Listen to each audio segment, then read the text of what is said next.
Hello and welcome to this week's edition of WCS Sports Connection. I'm your co-host, Jim Qualls, and with me as always is our resident athletic expert, Tate Mathews. Tate.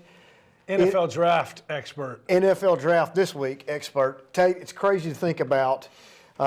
Spring is coming to a close. Baseball, softball, all these sports are winding up. Districts have been sewed up as far as 11 AAA is concerned. We've got all these other things on the table. WILLCO's is coming up. But let's start off with the NFL draft. This is something that doesn't come out of our mouths very often, if ever. Talking about two of our own from the WCS Sports Conference being drafted here at home in Nashville this coming week. Let's start with Emmanuel Hall, wide receiver from Centennial by way of Missouri, 6 foot, 201 pounds wide receiver, 21.9 yards per catch last year as a senior from Missouri. Caught 37 passes, which led the SEC, 828 yards total. 6 touchdowns, 4.39 40, 43.5 vertical. That's about like your vertical. Wow, off a trampoline. And, they're looking right now, early indications are potential 59th or 89th pick by the Indianapolis Colts. You pair him up with the quarterback they have up there. What's his name? Andrew Luck. Oh, yeah, Andrew Luck. He's pretty good. He's pretty good. So think about that little dynamic for a moment. That'd be awesome. We'd have to go to a game. Cool, Lucas Oil Stadium, cool place. St. Elmo's, great steakhouse. We'd have to make a good tight group. I like it. Tight group. Hey, no, man, I think it's awesome, and what a great story that that is starting to come around about him. With it's well known. So, with what happened with his father, and then battling through injuries, and since he's been there, so I love it. It's another guy that we let out of the state of Tennessee. I just don't understand it, but I think Coach Pruitt and the new staff's going to try to keep that from happening. But again, went up there, and I think the thing that you need to, I don't know, maybe we get a podcast, Qualls Quarters or something like that, and we could talk about the NFL draft. But listening to the experts, the one thing I would think that Emmanuel has in his pocket is, you just saw it right there, he's a vertical threat. You know what I'm saying? 21.9 yards per reception in the toughest conference in the SEC. I think that's a big thing he's got going for him. You know better than anybody. You used to go up and watch him. The high jumper. He's a guy so he can beat you downfield. And he's a guy who can go up and get the ball. You can't put a price tag on that. Well, you were still in my thunder as you were dropping your dimes. But you sitting here talking about the athleticism of this guy. 6'10" high jumper, not just a high jumper, my friend. 6'10". Won the state championship in AAA back in the day.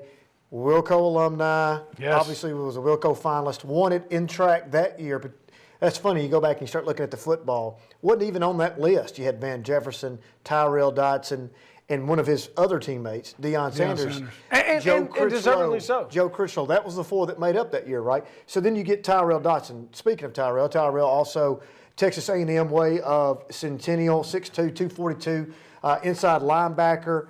Looking at right now, the indications are 6th-round potential. Now, you know what? I'm going to tell you why I love this story. The later, the better, and I'll tell you why. He's going to come in. He's going to get, his contract probably, if you look at it on paper currently right now with what Emmanuel Hall has, he's going to go later. Contract will probably be a little bit smaller. But you know what motivates that young man? People saying, proving people wrong. People saying that he can't do it. Brick by brick, that little caravan came by, took a visit, looked at the practice field, and passed on Emmanuel Hall and Tyrell Dotson both on the same day. Yeah. Brick by brick, as they lost their job and left and vacated the premises. You let both these guys get out of the state of Tennessee. 104 tackles, 10 for a loss, 5.5 sacks, 3 interceptions. Terror on film, as what draft analyst Tony Pauline calls him, 4.6 40.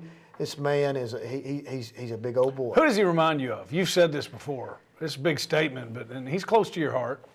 Dante Hightower? Yeah. He reminds me of Hightower, man. Big guy, can run, smart. And you know what's crazy about this? We're talking about getting slighted, proving people wrong. He played at Texas A&M, you know what I'm saying? And that's what's so crazy about it. You know what I'm saying? And Missouri. It's not like they went to, Bethune-Cookman or anything like that. And that's not a shot at them. But, yeah, man, he's used to it, and he's ready to prove them wrong again. But, and the thing I like about it, too, is like you were talking about, like, the later he goes, he's got a chance to get with a better team, too. Well, he does. And I think that's just going to put more ammunition. I know this young man. Going to put the ammunition in him. He is going to outwork. He's going to get himself in there.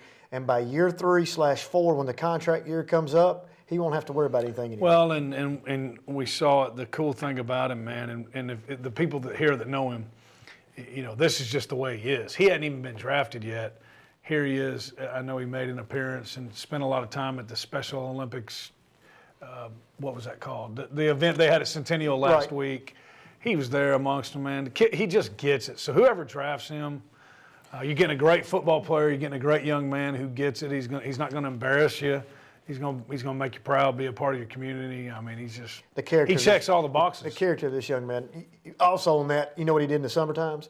He went to third world countries and dug water ditches for clean water, for drinking water, while others are, tweeting away about what they're doing here at home with I mean, seriously, this young man has got the complete package. I wish him nothing but the best, both of these guys. Let's just discuss this. They're going to get drafted. You agree with that? Yeah.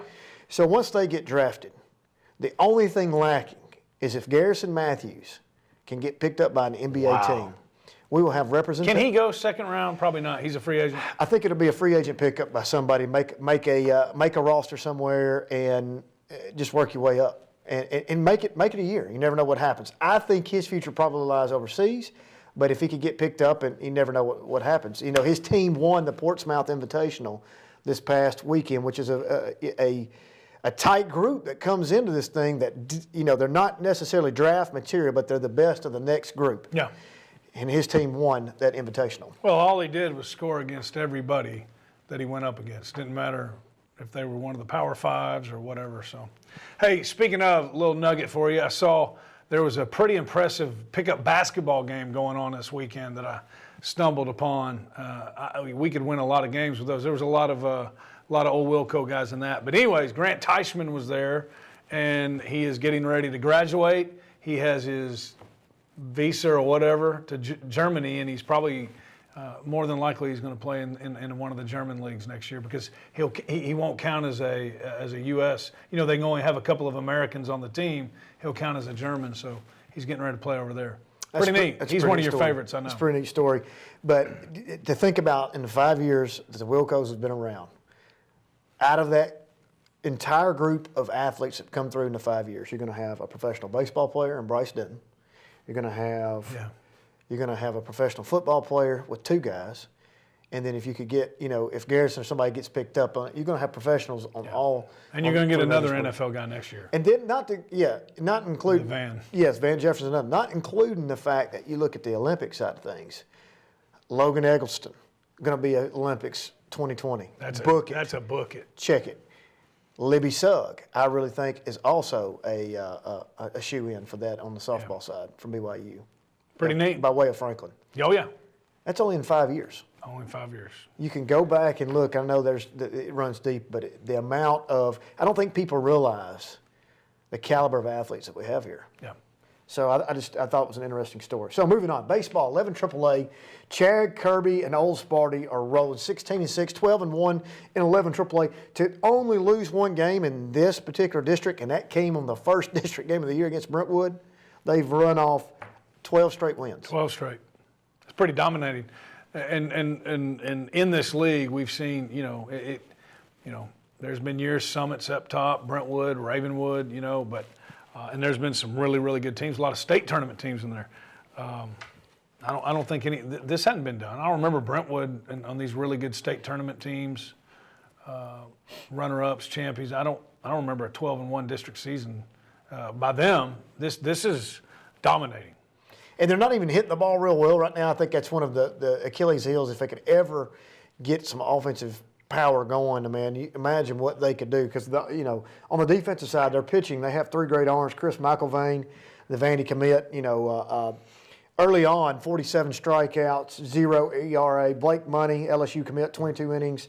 These stats are a little bit old. 35 strikeouts, .63 ERA. Bryson Russell, Chat State, 20 innings, 37 Ks, 1.05 ERA. It's amazing. Did you read? I don't think you read. I think you need to. Did you read McElvain's ERA? I don't think you did. .0. .0. AAA baseball, man. .0. Went down and in played the best district. That's what I'm saying. Yeah, and it's not like his non-district games are cupcakes. And they went down to Gulf Shores over spring break. This guy had a .0. That's mind-boggling. He's throwing some He's dimes. throwing some. Yeah. I mean, he's getting some BBs in there quick. Yes. And you know, these guys. He has definitely set himself apart from the rest of the pack. So I'll be interested. You see these three guys. Throw it. Let's just talk about some of the names around. We're going to do a little spoiler alert here. The WILLCO's finalists for baseball. Do they have two of them? Robert Hassel, No-brainer. Zane Denton, Ravenwood, Chris McElvain. Yeah. What do they all three have in common? Vanderbilt, Alabama. SEC players. Zane Denton right now, I think he's got 7 or 8 from maybe both sides of the plate, switch hitter. You know, it's just all three guys ranked. Robert Hassel, obviously household name in baseball, but you got Hassel and McElvain. What's the chances both these kids make it to Vanderbilt's roster?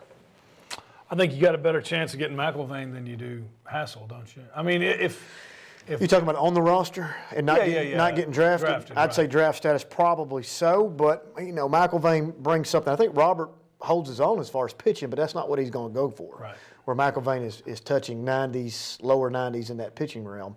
But Hassel has something you can't. That's right. You know, the power, which is what, if you go back in time, talking about Zane Denton, Bryce is, you know, his older brother, Bryce, obviously got drafted on the power and the potential of power. He's currently playing with Palm Beach right now, which is their high A affiliate, trying to get into that AA world of Springfield and hopefully to Memphis and then all the way up to Busch Stadium. That would be pretty neat. But you start looking at all these dynamics and these kids. Robert Hassel, that's as good as it gets in the state. Yeah. These guys, all three are ranked, not in the state, but in the country. That's right. Big time. And that's crazy that money's going to LSU. You know, LSU doesn't just come up here. You know what I'm saying? I mean, if they come up here and get somebody out of here, they think very highly of you. That's a great baseball program, and he's not even a finalist, man.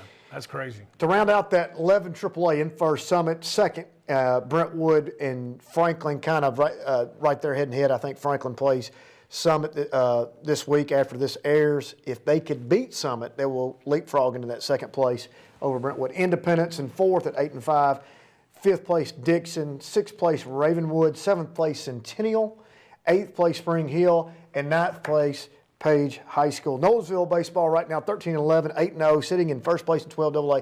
What sticks out? They won it. What sticks out? What sticks out to you in this? People say, well, they're 8-0, but look at their overall record. They must be okay. Yeah. He played a tough non-district. Right. Yeah. Right. He's getting ready for tournament People time. get it. I want to make this very clear, and I see it a million times over, and I'm not going to mention particular schools, whether they're in this district or out of this district. We're going to be worried about, you know, I've gone X amount of years above 500, and I've got 17 to 20 wins this year, but don't let anybody know I got put out in the first round of the district. Zach Hudson's going to go in this playing a large amount of AAA schools. Yes. Get beat, get that exposure, go against 90-plus miles an hour. Kids are ready to go. They're not going to see anybody all the way through, probably to the championship game, state championship game, that will have the experience. You know, Summit's on their list. They've played Summit. You're looking at 3 big arms. Ain't nobody in AA can touch what those 3 guys are doing. So when it comes time, you're going to be ready. We're not worried about going 20-7 and then getting beat. No, you nailed it. That's right. And they clinched it. It's over. They've got Central Magna this week, but they've already won it. And they're battle tested. You're right. Fairview baseball right now sitting in 6th place in 11 AA. On the softball side, what can you say about Jenny Stevenson and the job she's doing right now? Well, you just said it. On the baseball side, they're sitting there with 1 district loss. On the baseball side, the exact same thing on the softball side. And we knew Brentwood was going to take a dip without Hannah Koenig, right? You can't replace somebody like that. But still, and we've talked about it, until somebody knocks them off, they're still top dog. Well, right now, Summit's for real, man. So, now those other ones come tournament time, we're going to have something to say about it. But she's done a great job. They're playing really good. I think they're for real. Old Sparty's playing really well. You got to think about Caitlin Woodside. Name comes up in there. Taylor Lemperville. Summit Lady Spartan's playing really good. But look at also at Independence, Coach Buchanan. 2 years removed from the fact of irrelevancy. And here they are, I mean, as far as the district championship goes. Right. And they're sitting right now in 2nd place, 7-1 as well. Again, no surprise there. Buck's one of the best softball coaches in the state. you knew he was going to turn them around. So that's going to be fun to watch those three go at it now. I really think, I don't think this is I think Summit's for real. I think Independence, he's finally got them where he wants them. And then, Brentwood, right. Like I said, they're reloading, rebuilding. She's kind of the same way as what you're talking about, Zach. She don't care about the regular season. She does, but the whole goal is to be ready come tournament time. They'll be ready tournament time. Watching those three battle it out, I think that's going to be really fun. In 11 AAA, Summit sitting on Lady Spartan sitting on top at 7-1. Indy 7-1 as well in second place. Brentwood 5-1. Franklin 4-3. Dixon 3-3. I want to say something about Coach Consiglio and the Franklin Lady Rebels too. They had been in second to last place in the last couple of years. Here they are in the middle of the pack. Dixon County 3-3 sitting in the fifth place. Page 2-5, Spring Hill 2-5, Ravenwood 1-6 in last place right now. Centennial 0-6. Nolensville Lady Knights 3-3 sitting in third in 12 AA. And what are your thoughts right now going into this district tournament in softball? Do the Lady Spartans go chalk here and win this thing? All signs are pointing to the fact that they are going to take this tournament by storm, just like they have the regular season. But until somebody beats Brentwood, I'm going with Brentwood. Brentwood, Lady Bruins. Coach Powell, you'll love that. Now, when we come back, we're going to release to you for the first time ever the names of the WILLCO finalists. Stay with us. We'll be right back.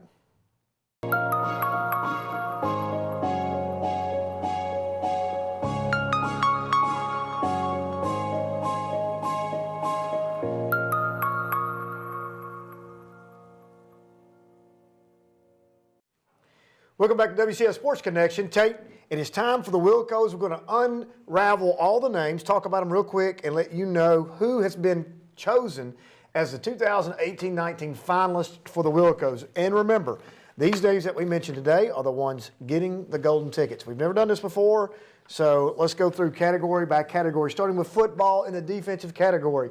Go. Brian Rice, Ravenwood. Jackson Satterfield, Page. Zaire Howard, Brentwood. Christian Moolman, Franklin. Which sticks out to you right there real quick?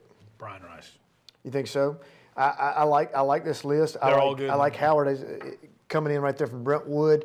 Had a really good year. All these guys, household names. On the offensive side, Brian Garcia, Ravenwood. Jariel Wilson, Centennial. Isaiah Collier, Independence. Michael Burdick, Page. That's a pretty stout group. Oh, great group. Would you like to throw a name out there for a potential winner? Once again, just to let people know, this will be the official ballot for finalists. Nobody has been voted on as of right now. Go. Can't go wrong with any of them. But mine, I started at the beginning of the season all year long.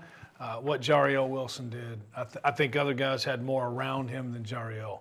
Everybody knew Jariel was getting the ball every time, and it didn't matter, and he still just torched people. Interesting point. All right, football player of the year, go. TJ Sheffield, Independence. Cam Harris, Lusk, Fairview. Brian Garcia, Ravenwood. I think, without seeing the voting, I think this is pretty automatic. Would you agree with that?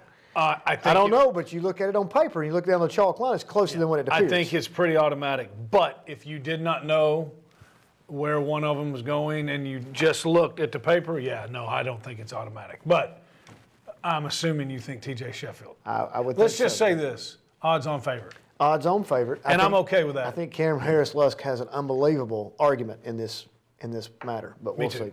All right, boys golf. Trenton Johnson of Brentwood, Jack Morris, Franklin, Clayton Williams of Fairview. Congratulations to those folks. Trenton Johnson, obviously coming back from a state tournament appearance. He's always been in this thing. Have to think that he might be the odds-on favorite. On the girls' golf side, Izzy Griggs, Franklin, Amy Bridgman, Nolensville, Shelly Jang, Ravenwood. Shelly Yang, you could figure this one out. I'm just telling you right now, has to be the odds-on favorite. Yes, without a doubt. And she will also be a state champion before she leaves Ravenwood. Boys cross country, Mac Zaney, Franklin, Davis Bove, Centennial, Parker Flegley at Nolensville. Come on. Davis Bove. Davis Bove has to be. Don't know. We're just making predictions. We'll just have to see how it falls out. Girls cross country. Lee Walters, Page, Sadie Cook, Independence, Eden Mitzeldorf, Brentwood. Sadie Cook, SEC runner. She's Lee been here Walters, before, right? Yeah, Lee Walters, fastest time in Tennessee right now on a couple of her events. Whoa. That's going to be a tough category. Girls soccer, Harper White, Franklin, Anna Augustini, Ravenwood, and Hannah Zopa from Nolensville. Congratulations to those ladies. Who do you think? Wow, that's a tough Do you one. know where Harper White is attending collegiately to play soccer? Duke. Clemson. I'm going with Harper White. On the volleyball side, Tori Carpenter, Brentwood, Avery Davis, Summit, Lanny Van Treese, Page, London, Kaufman, Nolensville. I think this is the first time that a too. non-Brentwood player wins it. I do too. Hilltoppers, I think, and I'm going to predict Avery Davis from Summit wins that award. I second that. Girls basketball, what a category this is going to be. Whoa. Grace Baird of Nolensville, Faith Wilkin, Page, Jazz Harmon, Ravenwood, Amelia Osgood, Brentwood. Congratulations to those 4 ladies. Woo! What's the best thing about this category? Only one of them's a senior. Oh, it's They're all good. It's a coming great back. point. Great point. I don't know. This one's too tough to call. I think the 2 odds-on favorites have to be Jazz Harmon and Faith Wilkin. I just don't know which way the media will vote on these 2 players. I agree. But it is Are you asking great me company all the way, 1 through 4. I say this. I think you can't go wrong with either one of them. Faith Wilkin.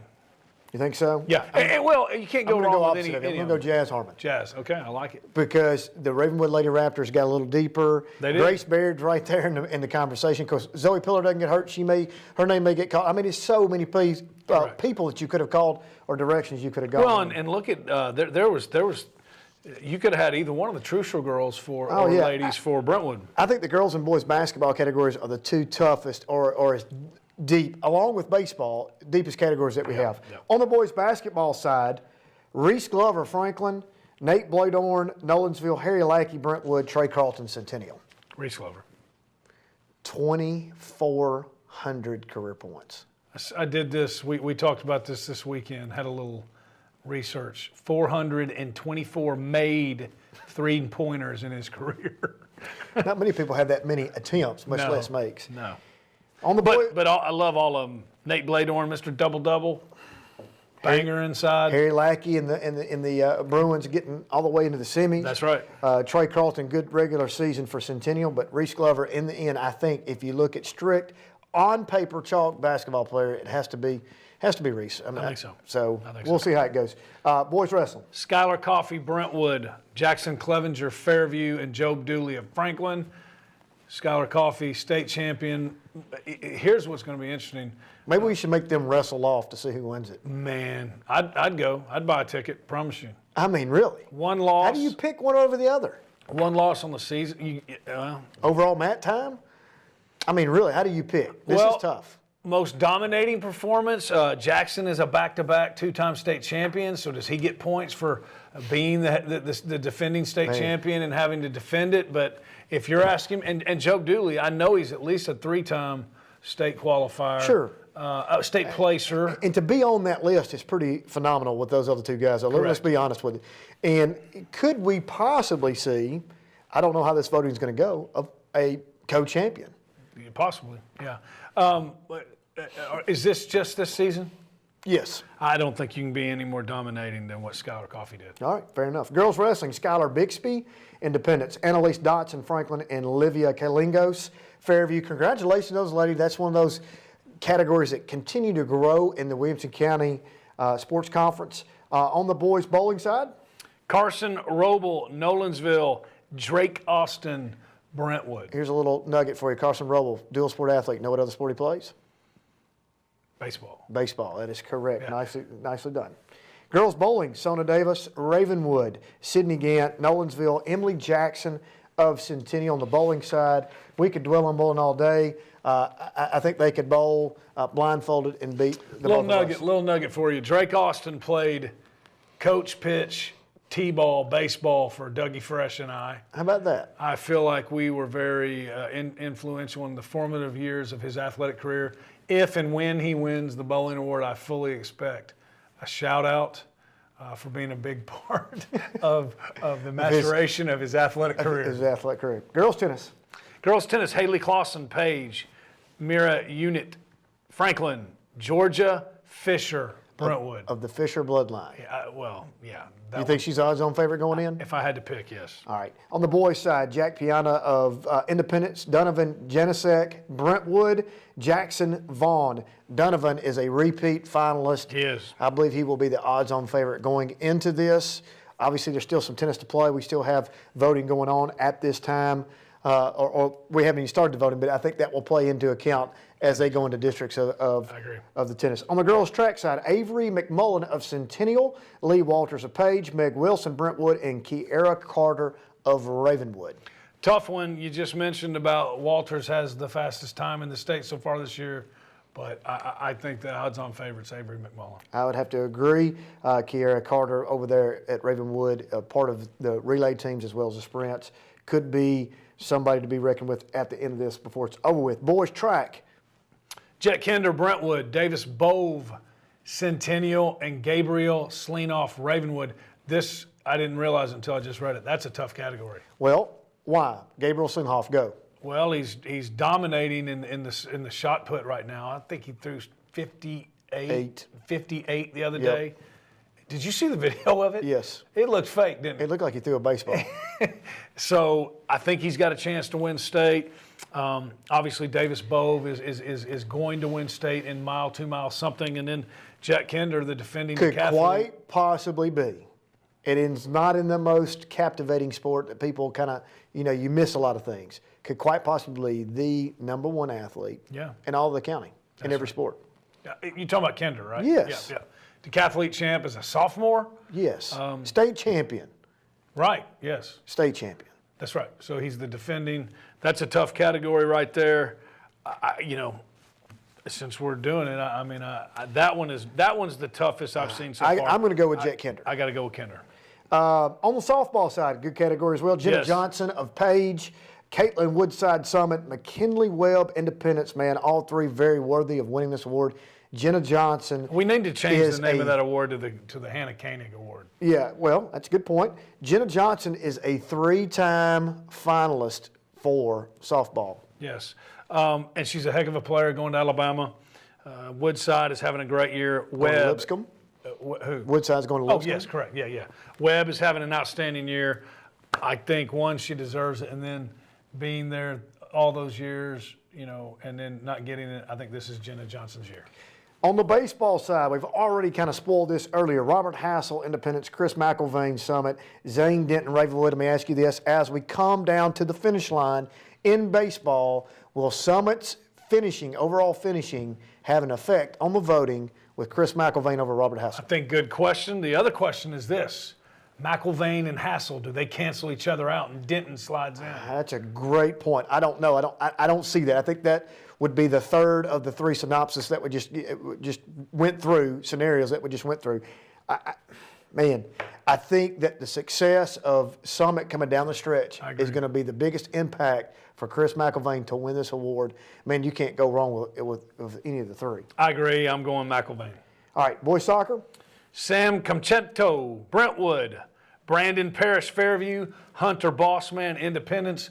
Anybody with the name Bossman gets my vote. Well, I hate to put a break on that. Bossman. Brentwood has not lost I know game that. in soccer, and I think Sam will. Sam's a big Sam's part of that. also a returning finalist in this category. Congratulations to all those individual category winners. Now let's look at some of the big awards that are going to be given that night. Female Athlete of the Year. I think some of these are not any surprises for us. Jazz Harmon, Ravenwood Basketball, Grace Baird, Nolensville Basketball, Faith Wilkin, Page Basketball, and Taylor Limperville. She plays basketball, soccer, and cross country for Summit. Will leave a soccer game to go run a cross country event. Very good athlete for the Female Athlete of the Year category. What's the name of the category? Female Athlete of the Year. 3 sports, excels at all of them. Is that who your vote's going for, Mr. Media? Well, if I had a vote, yes. Okay. Male Athlete of the Year. Go. Reese Glover, Franklin Basketball. Skylar Coffey, Brentwood Wrestling. Cam Harris-Glusk, Fairview Basketball and Football. TJ Sheffield, Indy Football and Track. Something I love about TJ, he's already signed his scholarship papers to go to Purdue. It's done, right? College is paid for. Still running track. That gets points with me. I like it. Male Team of the Year. Ravenwood Football. Nolensville Wrestling, as you know, were AA runner-ups. Brentwood Basketball, semis in the AAA, and Franklin Basketball, who were made it to the Elite Eight on the state basketball level in AAA. That's a really, really tough category if you go down the chalk and look at it. Yeah. Nolensville Wrestling could be quite possibly the dark horse in this group. They were AA runner-ups and had the highest finish thus far. Couple of things. You just never know how the media members are going to vote. Okay. Does Nolensville get penalized because wrestling is not as much as a publicized sport as basketball? Okay, I don't know, but that could be a possibility. I'll answer your question though. The preliminary voting getting into this point, yes, it did carry a lot of weight. Okay, so there you go. But what they did, 1, third year, 2, runner-up, and going to the state dual runner-ups. I mean, that's unbelievable. I don't know how anything can be better. Now, here's my next question. You start talking about Brentwood basketball, Franklin basketball. They both make it to Murfreesboro. Brentwood makes it one step farther. They make it to the semis. But Franklin beat them 6 times this year, 5 times. Mm-hmm. Franklin drew the unquestioned number 1 team in the tournament, number 1 team in the state. Bearden is the best team in the state. It's not even up for debate, right? No do-overs, nothing. How do you weigh that? I don't know. That's a tough one. That's a tough one. And I think it's a testament to both the coaches, the job they did, the team, being resilient in Brentwood, being resilient and fighting on and getting on that side of the bracket. I mean, it's part of it. If you're going to win it all, we can go back and look at this. There's got to be a lot of luck involved. Yes. Not only do you have to be good, there's a lot of luck involved, and that means sometimes the ping pong ball has to bounce in the right direction. Who you got? As far as that. And in that category on the boys' side? Early on favorite. Man. I think it's going to come down to Ravenwood football, Final Four. Wow. And I think it comes down to Nolensville wrestling. I think the other two cancel themselves out. I don't. I think they come down. I think they're the top 2 vote getters. Really? Yes. Interesting. All right. Female team of the year: Brentwood volleyball, Nolensville soccer, Ravenwood basketball, Nolensville basketball. I think that's all. But it's one of those categories you hate to get in. As you're lucky, happy to be there, but by getting into this category that you're going to be second place. You are fighting an uphill battle. Female coach of the year, go. Barbara Campbell, Brentwood volleyball. The Barbara Campbell Female Coach of the Year award. Ron Brock, Page basketball. Mariska Harris, Ravenwood basketball, and Jenny Stevenson, Summit softball. That's a good. Hey, thanks for coming. It's an honor to be mentioned in those names. Yeah. But once again, you're going up to somebody that won 6 in a row. She's won 6 in a row. I will say this though. But I don't know. The voting is kind of funny on this I think Jenny deal. Stevenson deserves points because she took over a program that was, let's be honest, hadn't had a whole lot of success, and she's got them really good, really fast. Don't disagree at all. Male coach of the year, go. Greg Shirley, Brentwood basketball. Matt Daniels, Ravenwood football. Darren Joins, Franklin basketball. Josh Peck, Nolensville wrestling. Very parallel with the teams of the year. I think whoever wins team of the year, wins coach of the year. I think that's safe to say. They've all of them have done an unbelievable job. Coach Shirley has been to the state tournament now twice in what? 3 years. 3 years. Yeah. No need to go down that path. Coach Daniels has come on, took over a little bit of a, that program wasn't quite firing on all cylinders when he took it. And man, what he's done there, the culture, all of it. DJ, what can we say about Franklin basketball? The first time in 30 years. And then Josh Peck built the Ravenwood. He built the 4 years in Ravenwood wrestling existence. program. That's right. And now he's already got Nolensville there. So that's a really tough one. I think media. I think Daniels wins that one. That's a tough one. Media Student of the Year. This is one of my favorite groups. These guys have been nominated by the media teachers in the athletics field of what they do there in those media classes. Evan Willock of Franklin, Evan Hicks, Independence, Houston Chapman, Ravenwood, Zach Gaspy of Page. Congratulations to them. That's a really cool award. It's very cool. We will not discuss the Courage Award winner, Mayor Scholarship Award winner, and all the other things that are cool that come at the end of the night. But man, it's right here on top of us. I do need a little preview. Director's Cup standings. Well, is Brentwood in the lead? Brentwood's currently in first. I've got to go back. I've got to start looking at the spring and start playing some scenarios. I don't have them off the top of my head, unfortunately, but Summit baseball and softball will help them significantly move up the ladder. You know, it all comes out to where you finish in the regular season district-wise. And those are huge point getters. Huge. In that baseball and softball category. I'm assuming D1 Nolensville is Nolensville's going to end up winning. running away with this thing, yeah. So, well, that's all we've got. Congratulations to all the WILLCO finalists just to be just to get a gold ticket, man. That's an accomplishment in itself. So we'll see you soon with those golden tickets. Thank you for joining us today. We'll see you next time.